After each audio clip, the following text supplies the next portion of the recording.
Sektor ekonomi di Indonesia terhempas akibat aksi unjuk rasa berujung ricuh yang terjadi di sejumlah daerah, khususnya iklim investasi serta sejumlah sektor strategis lainnya.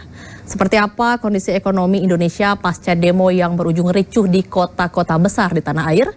Kami akan membahasnya bersama analis kebijakan ekonomi Asosiasi Pengusaha Indonesia atau APindo, Ajib Hamdani. Terima kasih Pak Ajib sudah bergabung bersama Jopos TV. Ya, sama-sama Mbak Rati. Ya Pak Ajib, dari kacamata APindo, bagaimana melihat kondisi ekonomi pasca demo yang berakhir ricuh beberapa hari belakangan ini?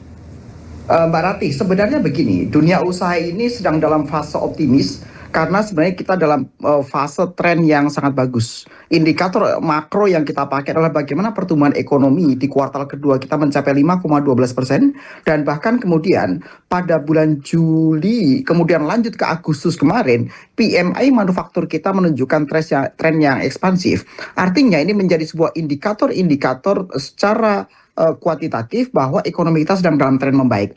Tapi kemudian ketika minggu lalu dan kemudian minggu ini kita sudah mulai agak slow down, itu adanya unjuk rasa misalnya. Memang dalam jangka pendek ini memberikan semacam shocking secara ekonomi. Tapi kita cukup kembali optimis ketika minggu ini ternyata secara sosial maupun politik dan keamanan sudah relatif ya. Kita sampaikan relatif terkendali. Dan bahkan kita melihat bagaimana Pak Prabowo Subianto hari ini juga sudah kembali melakukan agenda rutin internasionalnya kunjungan ke China. Yang kita maknai hal ini bahwa kondisi sosial, keamanan dan politik dalam negeri relatif terkendali. Ini yang menjadi optimisme kita Mbak Rati. Karena kalau melihat proyeksi ekonomi yang ada, kita sama-sama punya narasi positif sampai dengan akhir tahun ini. Secara agregat pertumbuhan ekonomi kita bisa mencapai lebih dari 5%. Dan tentunya optimisme ini perlu didukung dengan sebuah prasyarat, yaitu kondisi sosial dan politik yang stabil.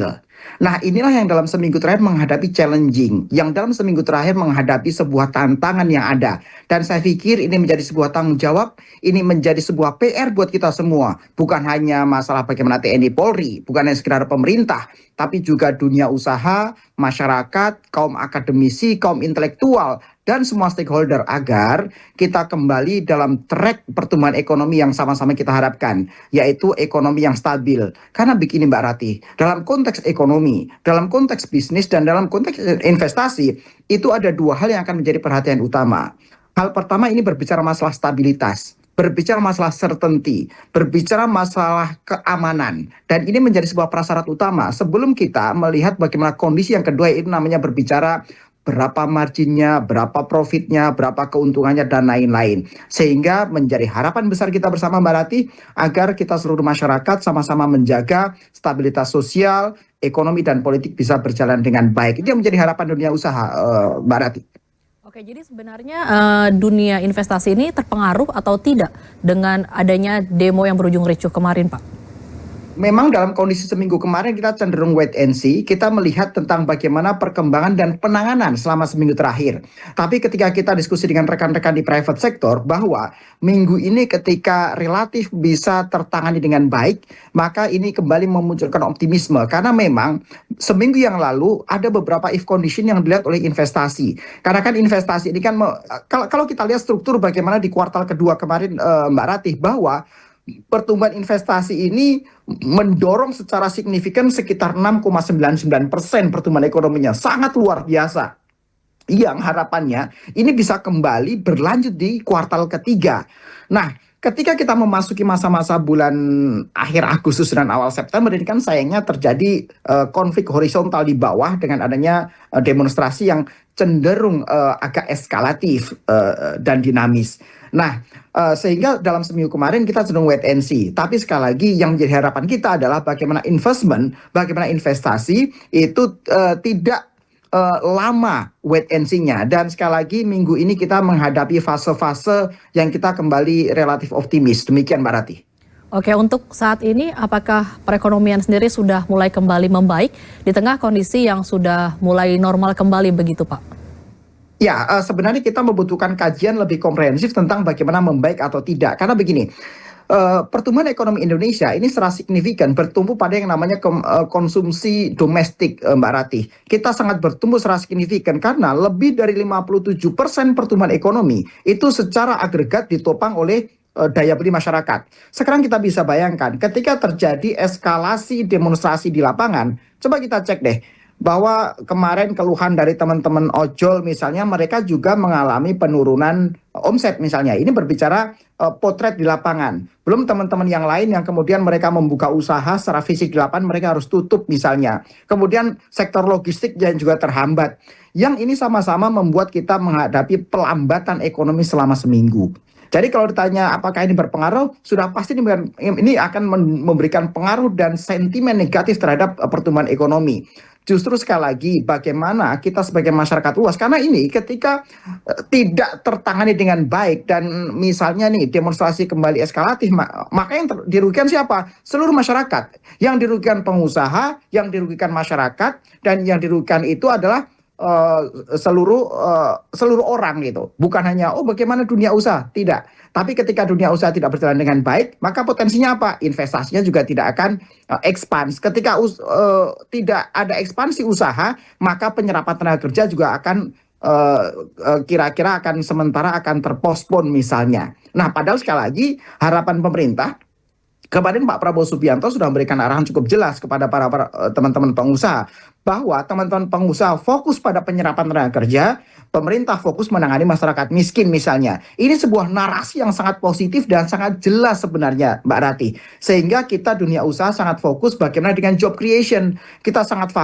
fokus bagaimana dengan penyerapan tenaga kerja. Dan kemudian bagaimana pemerintah secara sosial itu mendorong tingkat kesejahteraannya naik untuk masyarakat miskin. Tapi sekali lagi berbicara masalah penyerapan tenaga kerja, berbicara masalah job creation, ini tentunya kembali yang kita sampaikan tadi, membutuhkan sebuah kondisi prasyarat, itu yang namanya stabilitas. Dan stabilitas itu hanya bisa didorong oleh semua stakeholder. Ini hanya bisa didorong ketika ada willingness yang sama antara masyarakat, kaum akademisi, private sector, dan juga termasuk juga pemerintah. Demikian Mbak Rati. Ya, tadi sudah disebutkan ya sektor yang terdampak antara lain ojek online, kemudian juga di lapangan sendiri ada beberapa yang mesti tutup. Namun berdasarkan data Apindo sendiri, sektor apa saja yang juga mengalami kerugian akibat demo tersebut? Dalam konteks ini, semua sektor mengalami kerugian. Baik kerugian jangka pendek maupun kerugian jangka panjang misalnya. Semua sektor, tidak ada sektor yang diuntungkan dengan adanya demonstrasi seperti ini, Mbak Ratih. Jadi perlu kita declare bahwa dunia usaha tentunya sangat mengharapkan agar ada sebuah stabilitas sosial maupun stabilitas keamanan. Sekali lagi ini yang menjadi prasyarat mendasar. Sebelum dunia usaha ini berpikir berapa keuntungan yang bisa didapat dengan investasi, sebelum bagaimana kemudian proyeksi pertumbuhan, bagaimana potensi penambahan capital expenditure dan lain-lain. Sebelum berbicara masalah matematika keuntungan ekonomi, hal pertama yang diukur adalah masalah stabilitas. Hal pertama yang diukur adalah masalah certainty, masalah keyakinan, masalah kepastian baik hukum maupun kepastian kondisi stabilitas sosial. Ini yang menjadi harapan kita. Jadi kalau ditanya apa yang rugi, semua sektor rugi. Tidak ada satupun sektor yang diuntungkan dengan adanya kondisi seperti ini. Bukan hanya private sector dan bahkan juga pemerintah. Mbak Rati bisa lihat dan bisa bayangkan, bukan hanya pemerintah pusat, pemerintah daerah. Kemarin Pemda DKI Jakarta misalnya, dengan adanya kerusuhan-kerusuhan, dengan adanya halte bus Transjakarta yang dibakar segala macam, kembali mereka harus melakukan renovasi. Berapa miliar uang yang hilang, berapa miliar uang yang habis sebenarnya untuk sesuatu yang tidak perlu. Berapa banyak potensial loss-nya. Dan kalau ditanya dari mana pemerintah kembali memperbaiki sarana-sarana umum, fasilitas-fasilitas sosial yang dirusak oleh masa yang eskalatif, itulah dari duit pajak masyarakat juga gitu loh. Sehingga jangan sampai kemudian masyarakat juga kontraproduktif ketika mereka ingin mendukung sebuah kondisi yang lebih baik, tapi kemudian mereka menyebabkan bagaimana kondisi pemerintah pusat maupun daerah, mereka juga mengalami kesulitan secara fiskal karena harus melakukan perbaikan-perbaikan akibat kerusakan yang terjadi di lapangan.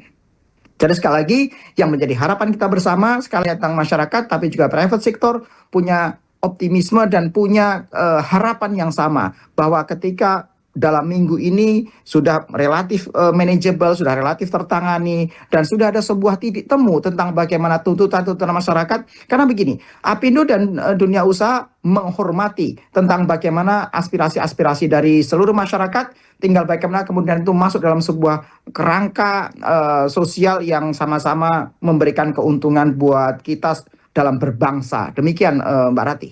Ya, Pak Ajib, menurut Apindo sendiri, apa yang harus dilakukan pemerintah untuk meningkatkan ekonomi dan meyakinkan investor untuk berinvestasi di Indonesia pasca demo yang berujung ricuh? Sudah pasti tentunya pemerintah harus membuka ruang dialog semaksimal mungkin. Harus membuka ruang dialog dua arah yang terbaik.